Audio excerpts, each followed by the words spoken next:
Welcome, and thank you so much for taking the time to listen to our brand new podcast. My name is Randy Saucedo, and I'm the Director of Victim Services here at Intervention, Inc. Our new podcast is called the Colorado Victim Advocate.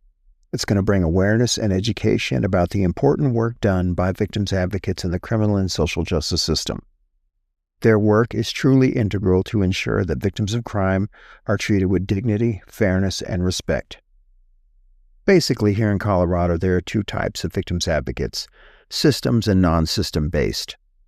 Those folks that work in systems based are victims advocates that work at law enforcement agencies, police departments, sheriff's offices, or at the prosecution level, or probation, parole, or Department of Corrections. Then we have the non-system based folks. Usually many of those agencies are nonprofit groups, like Intervention here, like Project Safeguard, like Victim Outreach, like many of the domestic violence safe houses across Colorado, along with those 24-hour sexual violence crisis lines.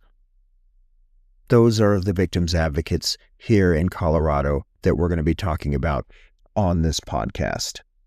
And we truly hope that you will find it educational and bring more awareness to the very important work that they do here. But why listen to me? I mean, who am I? Well, I've been a victims advocate here in Colorado for well over 25 years.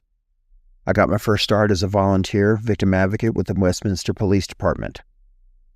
That fortunately led me to working at the prosecution level in the 17th Judicial District, then to law enforcement-based victims advocacy at Commerce City PD and at the Jeffco Sheriff's Office.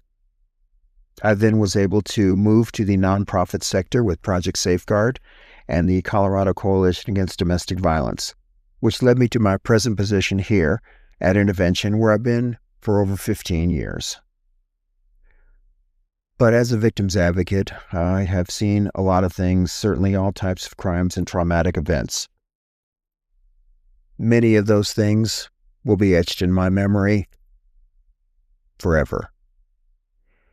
But I've had the privilege of learning and working alongside some really great mentors and public servants.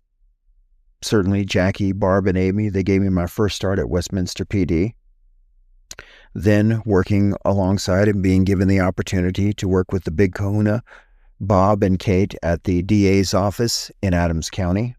But there were so many other folks there that I truly got to witness, work alongside.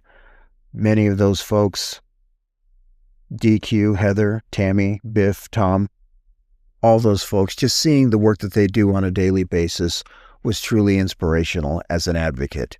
But also, too, getting to know a lot of the public defenders and private defense attorneys. They have an integral part that they play in the criminal justice system as well. Talking to Brandeis, Scott, many of those folks, they're just doing their job, advocating for their clients.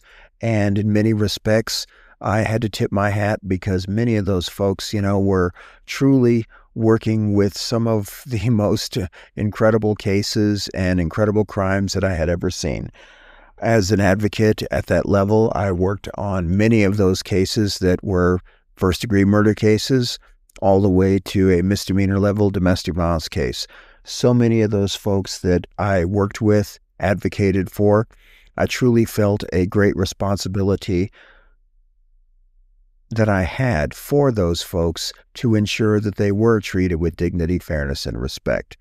And while I was there at the DA's office, I had some really great opportunities to meet a lot of really great folks working in law enforcement, those officers, detectives, showing up on their subpoenas, showing up for warrants, all those folks working there. That gave me the wonderful opportunity to then move over to the Commerce City Police Department, and certainly working with Rena, Leanne, Big Joe, Dana, learning from those folks, doing a very, very difficult job with the awesome responsibility that they have as law enforcement officers, truly professionals, all of them. Had a lot of really great experiences working with them. Rena calling me out for my very first domestic violence call out, and just working alongside those folks, learning so much from them about how to understand the criminal justice system, how to understand what goes on at the prosecution level, how to understand what really goes on for police officers when they're trying to seek a warrant. All those pieces are very difficult for folks to try to understand. It doesn't happen immediately. It takes a lot of time, especially when I was at the DA's level. I would see what those prosecutors would go through to put together a felony case, a misdemeanor case, very difficult stuff. But as an advocate, a young advocate, I was able to take that knowledge, bring it to those victims of crime, those survivors, those children, trying to have them understand what goes on in the system, and hopefully being able to show them, help them through a process which, quite frankly, is very difficult for folks to understand. I would probably say, though, in working in the criminal justice system as an advocate, I think probably Kate Murphy, she played probably one of the biggest roles in my career. And the institutional knowledge that she has as a victim's advocate is truly unmatched. And I truly was honored to learn from her, to work with her. And she was probably, like I said, having the greatest influence as an advocate. And hopefully we'll have her here in one of our episodes. But certainly crime victims advocates, we work alongside police, prosecutors, probation, and we specifically help victims navigate the complex criminal justice system. Quite frankly, victims advocates, the work that they do can range in everything from staffing a domestic violence or sexual violence crisis line 24 hours a day, helping a victim obtain a civil protection order, meeting a victim at the scene of a crime, tragically giving a death notification, or explaining the difference between district and county court processes and what might happen when a victim's case goes to the probation level, parole level.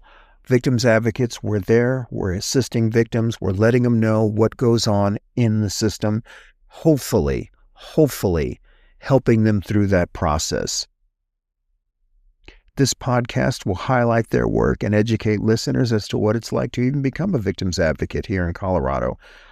We're going to have guests from the Colorado Victim Advocacy community to highlight and bring awareness to the wonderful work that they do on behalf of victims of crime. And we hope that you'll join us, that you'll continue to listen to us. We will also have episodes about intervention and the role that our agency has in the criminal and social justice system. This podcast is sponsored by Intervention, Inc. We're a Colorado-based nonprofit organization. We were created in 1986, and we provide a range of services in the criminal and social justice system. We provide direct offender supervision and support for those sentenced to probation or community corrections, provide services regarding pretrial monitoring, usable public service, and comprehensive victim services, including our survivor empathy panels. For more information, you can visit our website at www.int-cjs.org, and we thank you and hope that you come back and listen to us in future episodes.